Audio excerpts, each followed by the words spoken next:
Locked On Podcast Network and Odyssey present Locked On Sports Today.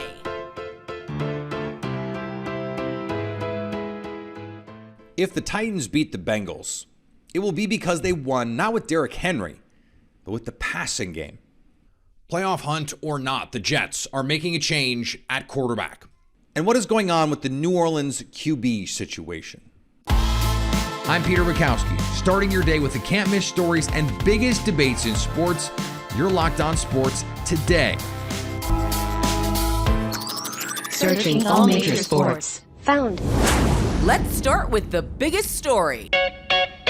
The Tennessee Titans are sort of like the cranberry sauce in a can. It doesn't look great, but man, if it isn't good, and that has been what they have been all year, not aesthetically pleasing, doesn't look like it's going to be great, but here they are 7-3 in prime position in the AFC playoff race for everyone to be saying they're not that good, right? But then they just keep winning games. Here is another opportunity against the defending AFC champs on Sunday. Tyler Rowland from Locked On Titans joins me now. And Tyler, I feel like every time we have you on, it's why don't people think that the Titans are good? So I'm not going to ask you about that. The Titans are good, and yes, they're certainly better than most teams in the league. So this is a game for them to come out against a team that in the preseason we thought would be good. What kind of statement can the Titans win if they get a dub against this Bengals team?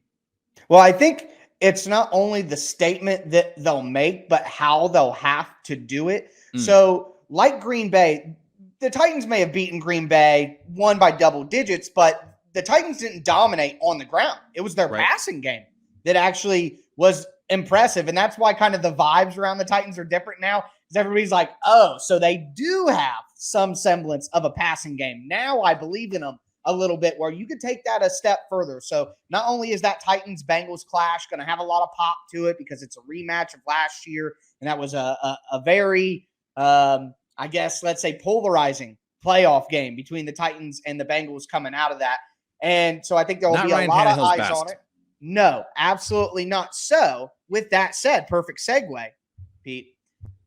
The Titans are going to have to win this game throwing the ball because the Packers ran 6-1 on defense and were able to limit the Titans' running game. The Bengals are going to be able to do that and have maybe even better personnel overall up front with DJ Reader, Trey Hendrickson, Sam Hubbard. The guys that they have might make it even more difficult on the Titans' run game. So if the Titans are going to win this game against the Bengals, they're going to do it through the air, taking advantage of a beat-up secondary for the Bengals that still has a lot of talented players in it.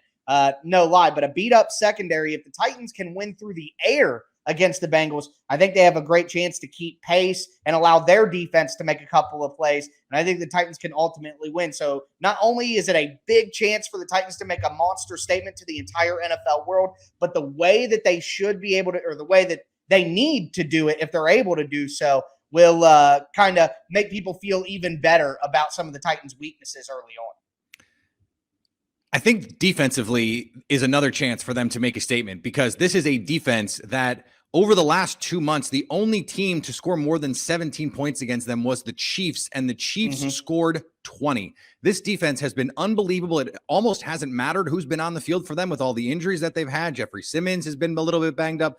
The secondary, the linebackers, it hasn't mattered. Defensively, they've been awesome. How do you see this team matching up against what is a potentially explosive Bengals offense, albeit without their all-world everything receiver, Jamar Chase? I think this is the week that the Titans give up more than 17 or 20 points. And part of the reasoning for that is Green Bay had some success against the Titans in certain situations that I think not only the Bengals can replicate, but they can go above and beyond what Green Bay was able to do. So the Titans play great sound defense. They do all these things schematically, rolling coverage. They play different coverages, different variations of the same coverages, all to confuse you. Well, what beats that? How were the Packers able to beat that on Thursday night?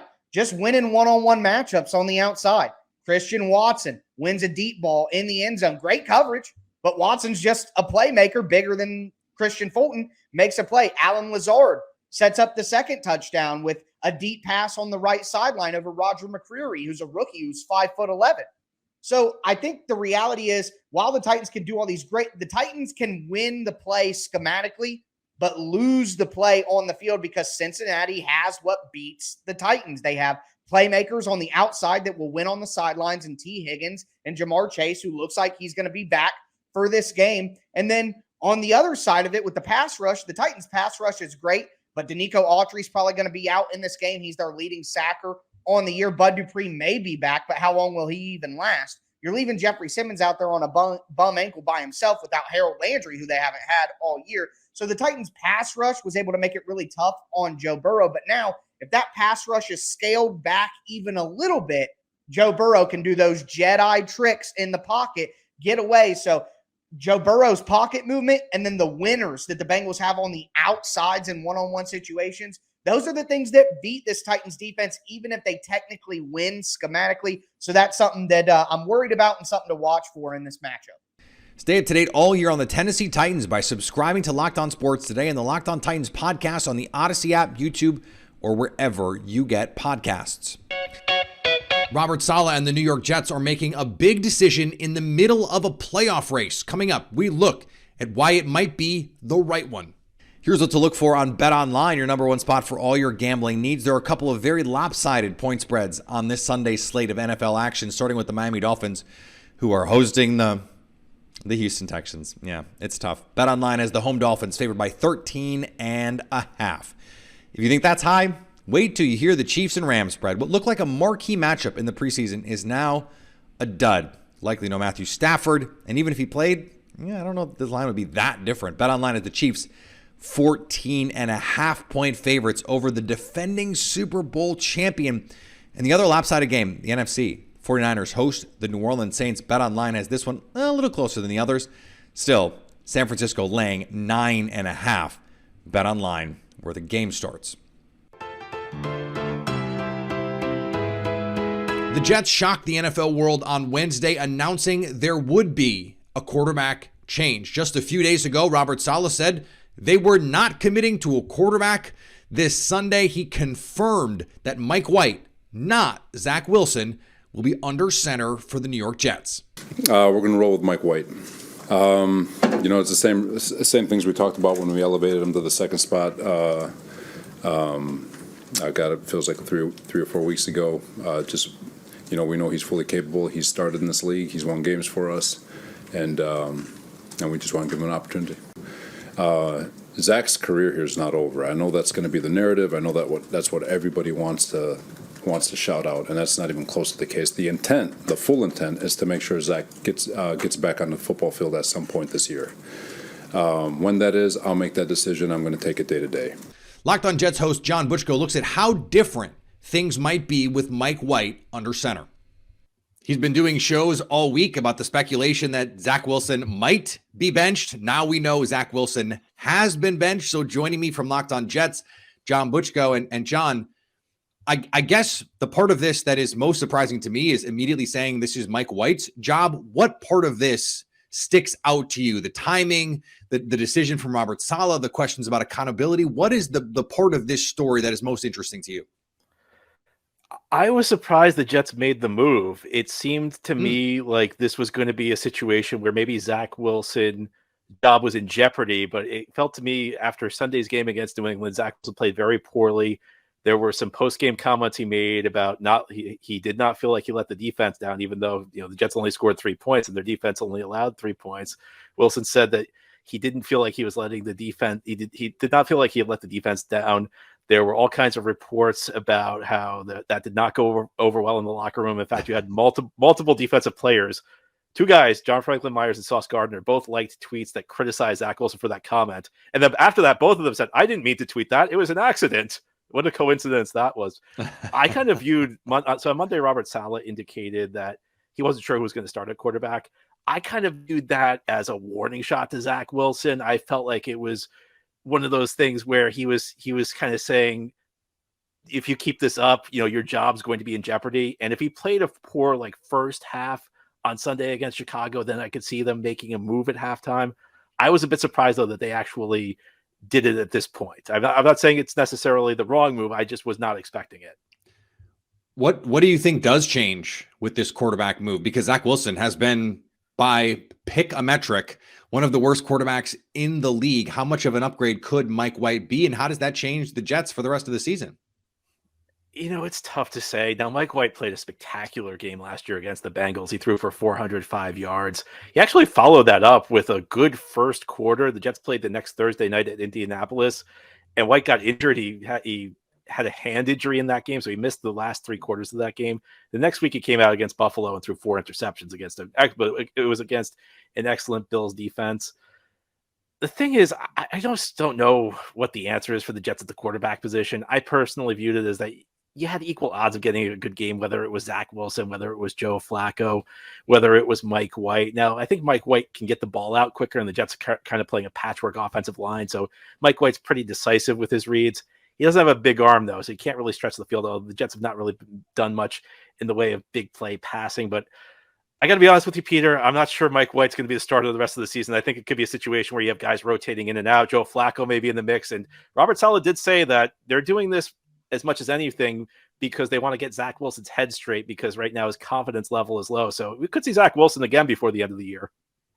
Yeah, and Robert Saleh left open that possibility that we could see Zach Wilson again. It does seem weird if you want to bolster someone's confidence to bench them, but here we are. This is the 2022 New York Jets, and that is the situation that they find themselves in. John, I appreciate the insight. Oh, as always, Peter. Stay up to date all year on the New York Jets by subscribing to Locked On Sports Today and the Locked On Jets podcast on the Odyssey app, YouTube, or wherever you get podcasts. Coming up, the New Orleans Saints could probably get somewhere if only they knew who it was that was going to lead them somewhere. The New Orleans Saints have the honor of taking on the buzzsaw that is the San Francisco 49ers on Sunday, but they do come off a win. They beat the Rams 27-20. Chris Olave, excellent in that one. Andy Dalton, 3 touchdown passes, and more importantly, no interceptions. Joining me now from Locked On Saints and Locked On NFL, Ross Jackson. And Ross, the reason I bring up Andy Dalton's numbers is Jameis Winston had a candid and human moment in the locker room this week talking about losing his job to injury. He said it's the policy, unofficially, of course, that players don't lose their spots to injury. Jameis seems to have done just that. What did you make of his comments this week? Yeah, look, I love the way that you referred to it, that it was, a human moment. It's certainly an interesting moment. It's hard to back up the idea that there is such a policy. I mean, even on another spot on this team at wide receiver right now, Deontay Hardy, who's been the team's leading kick returner since his all-pro season just a few years ago, has effectively lost his job while on injured reserve to Rashid Shaheed, who, make no mistake about it, will retain that job going into the rest of the season, even if Deontay Hardy makes it back to the active roster. I think you can kind of look at Carson Wentz in a way too, right? Are they really gonna go back to him? Or it doesn't seem like it. Doesn't seem like it, right? It's gonna be another Heinicke season, which is always very exciting going into the playoffs. We know how that story goes, but I think you can look around the NFL and find example after example, many of them actually being Carson Wentz. That show you that it's not really a policy. But I think the thing that was really interesting was when he mentioned that Dennis Allen basically told him in London that he wasn't going to lose his injury. Lose his job to injury. Now that is a different thing. We asked New Orleans media, asked Dennis Allen about it on his day after press conference on Monday. He, of course, declined to go into any details around that because why would he? But that to me is the very interesting part around it. But Peter, just as well as I, we've seen guys go up there. I mean, look at Frank Reich, right? The 2 days before he was fired, you had a general manager go up there and say, yeah, he's safe, everything's fine. Or an owner go up there and say, yeah, everything's safe, he's fine. And then he ends up on the street. So we see a lot of saying one thing and then actually doing another thing in the NFL as things always change. Yeah, the dreaded vote of confidence is always one that makes you raise your eyebrows too as well. Yeah, of course. The fact that they ever have to give that vote of confidence usually tells you something about where that team is. So I mentioned at the top this 49ers game against a team that looks as good as any team in the NFC right now. The Saints, heavy underdogs in that one. So could we actually see this all get sorted out?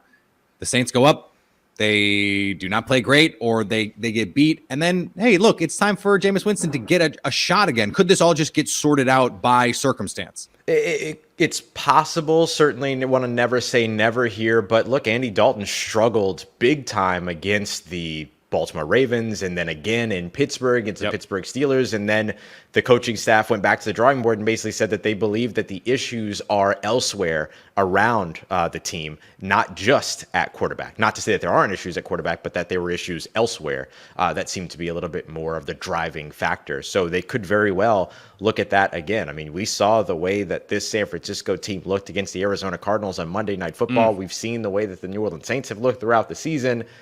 I don't know that there's really necessarily a situation here to where they're going to really be looking to shake things up after what's going to be a tough game in San Francisco. But, like I said, we'll never say never, but it doesn't seem likely.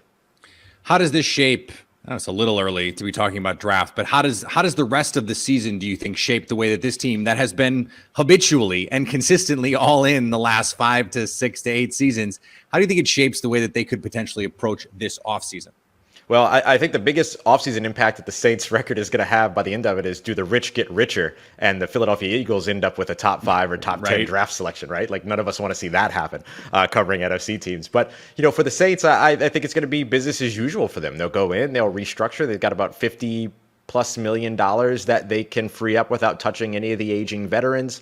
And then if they want to touch any of the aging veterans, they can go beyond that and then look for them to be in the quarterback market over the course of the offseason, whether it be in free agency, but more than likely the draft. But I could see them going for like a mid-level free agent or something like that as well, kind of like what they did with Andy Dalton over the course of this offseason. But they have some big question marks that they need to answer at several positions, one way or another, regardless of how many players stick around. But I guess the biggest name you're going to be watching over the offseason that's on the roster right now is Michael Thomas. What do the Saints do with him? Does he end up getting moved as a post-June 1 transaction, which would save them some money? Or do they even go to him and say, hey, we want to renegotiate that deal based upon what we've actually been able to see from you for the past 3 seasons, and then find a way to get it done that way?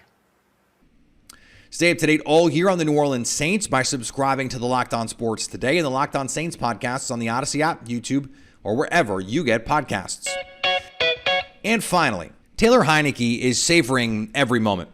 After taking over at QB for the Washington Commanders, he has won more games than he lost.